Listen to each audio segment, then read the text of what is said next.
Alright, take two, because I fucked up the last one. Alright, so this is just how to create a scripts folder, and let's get right into it. Alright, so what you're going to want to do is click this PC on the side over here in your in your file explorer, and then you, depending on how many drives, how many, it depends how many HDDs and SSDs you have installed. I only have one.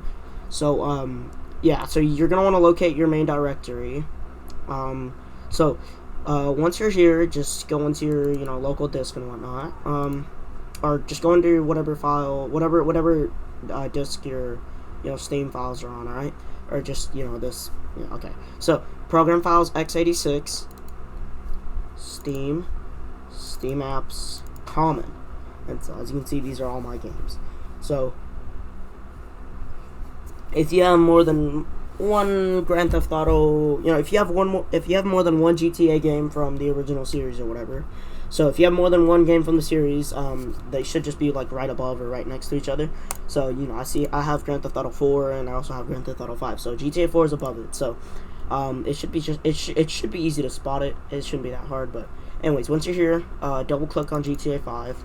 And so, as you can see, my main directory is, it's messy, but that's because I've installed quite a bit of mods in here. So, alright, so, as you can see, I have the folder named scripts, and this is where I have all of my, missions, and, just in general, this is where I put most of my mods in, besides the ones that need OpenIB, which I will, make a different tutorial for that later. But, this is where your scripts folder is at. If you don't have one, all you gotta do is just go onto this open area right here, right click, new, and then folder, and then name it scripts.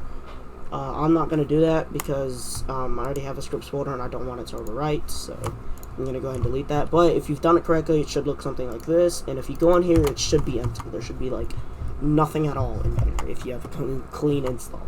Okay, so now, generally what the scripts folder does is it allows scriptocv and scriptocv.net to recognize or just detect script, like, just mods and whatnot. So, that's basically what the scripts folder does. So, like, let's say, for example, you go on 5 mods, right? So, as you can see, there's a whole category for scripts, right? And so, you see, I'm going to click mission. So, as you can see, V-side activities and whatnot. Cutscene player. Okay, let's say the Bobcat security heist, right? So, you download this. And so, obviously, as you can see, there's 2 files.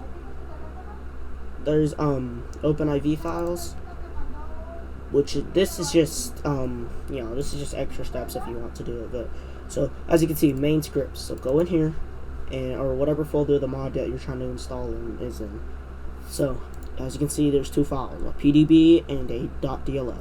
The DLL is pretty much what is what allows, it to be detected as a script. So, once you've got these 2 files, or whatever mod files you have, or whatever mod you're trying to install, you just drag and drop into your scripts folder, and you should be done. But you gotta make sure you have scriptocv and scriptocv.net, because otherwise, your scripts folder will not work, and your game will be completely modless. So, yeah, that's pretty much it for this one. It's a pretty simple one.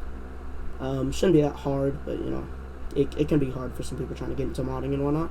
So, yeah, but that's pretty much it for this one, and, yeah, I guess I'll see you in the next one. Peace.